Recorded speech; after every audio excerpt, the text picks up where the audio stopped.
Hey there, internets. I'm Kevin, and this is Expired Films. Hang on. So I wanted to talk to you today about something which is a little bit new to me, but which I think will be used for an interesting project. If you saw the title card, the color scheme might give you a general idea of where that's headed.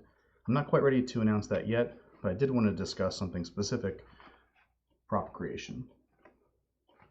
So the project that I'm working on, although still classified secret, is going to be the first time where I'm really planning out a project ahead of time, using multiple actors, multiple scenes, trying to stitch together a narrative, and it's going to be pretty prop heavy.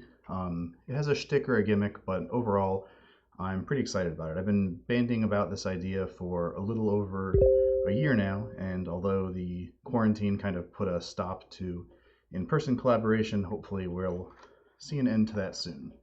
So this is the first prototype of one such prop. It is a space helmet.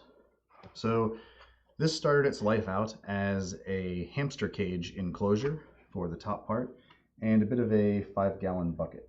So the inside is cut away, leaving a space for a head. Part of it remains unpainted as a view screen.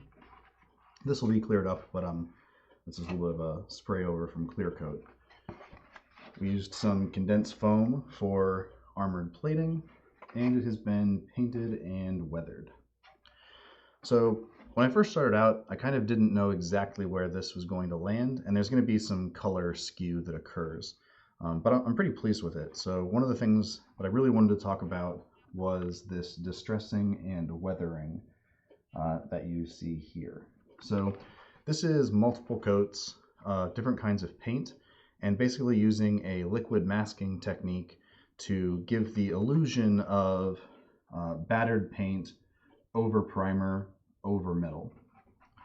So the first thing I did after I kind of had everything assembled and mostly looking the way I want was a coat of primer over anything that would be painted or covered.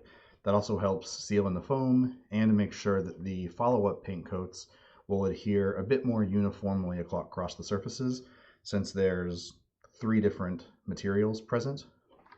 And I think that worked so far. So this white on top is actually that primer undercoat, and I kind of liked the way it looked and the way it was taking paint, so I actually ended up leaving that portion there. Originally, this part of the kind of mantle piece was also going to be white, but as I was working on it, I quite liked the color difference that was happening there. So from there, my first coat was this aluminum gray, which is the bare metal color.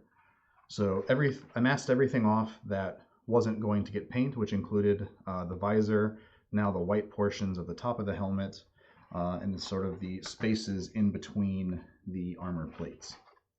Once those were masked off with tape, I shot everything else with Krylon aluminum spray paint. And then the interesting part was the liquid masking. So this goes on with toothpaste, actually.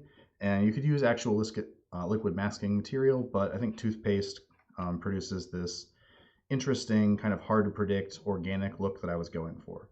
So using toothpaste and Q-tips, I applied that where I thought these pieces might reasonably have normal wear and tear.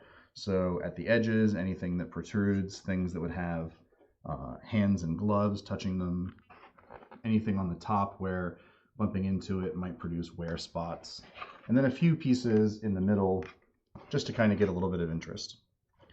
Once that dried, I went back with the then darker anvil gray color, which is supposed to look like primer in this case.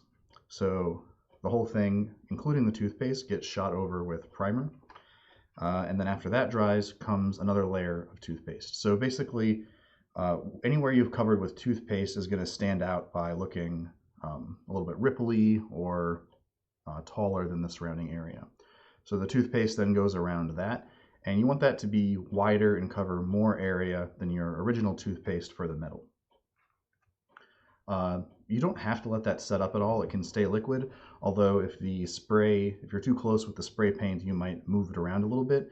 But as organic and kind of non-specific as this technique is, that probably wouldn't matter much. After that is applied, then you go for the final top coat of orange. Once that's finished, you can use a slightly damp rag. I found that basically just enough pressure is enough to knock loose of the toothpaste and pull those layers apart. What you end up getting is this sort of complex interaction of paint, primer, and metal in raised spots that looks fairly organic for wear. Since the camera is unlikely to be quite that close, I imagine the tightest shot that we'll see might be something looking for a facial expression here. I think it holds up pretty well. From there, I needed to do some weathering since things out in the environment don't tend to look pristine for very long. So this was just a simple black wash that was applied. I went ahead and applied it with liberal slathers with a foam brush. Then I went through with a paper towel, blotting it away. And then on some places that were white, I actually intentionally smeared it and wiped away like someone might have tried to clean it at one point. And we are then finally left with this particular Explorer's space helmet.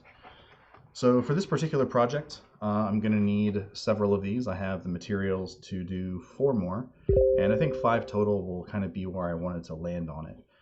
The project's coming along, sort of still in the planning stages. The general plan will be to shoot 300 to 500 shots on film for it, with a rough idea of where the story is going, pull out my favorite ones, and then knit together a narrative for that. And the eventual goal will be a photo book or zine representing this project. So hopefully that'll be a focus of videos this year, and hopefully you'll follow along. And I'm looking forward to sharing those projects with you, as well as things like prop creation. So again, this has been Kevin Patrick with Expired Films, and hopefully maybe this gives you something to work with or branch off into a new area with your photography and storytelling. Thanks again, and I will see you guys soon.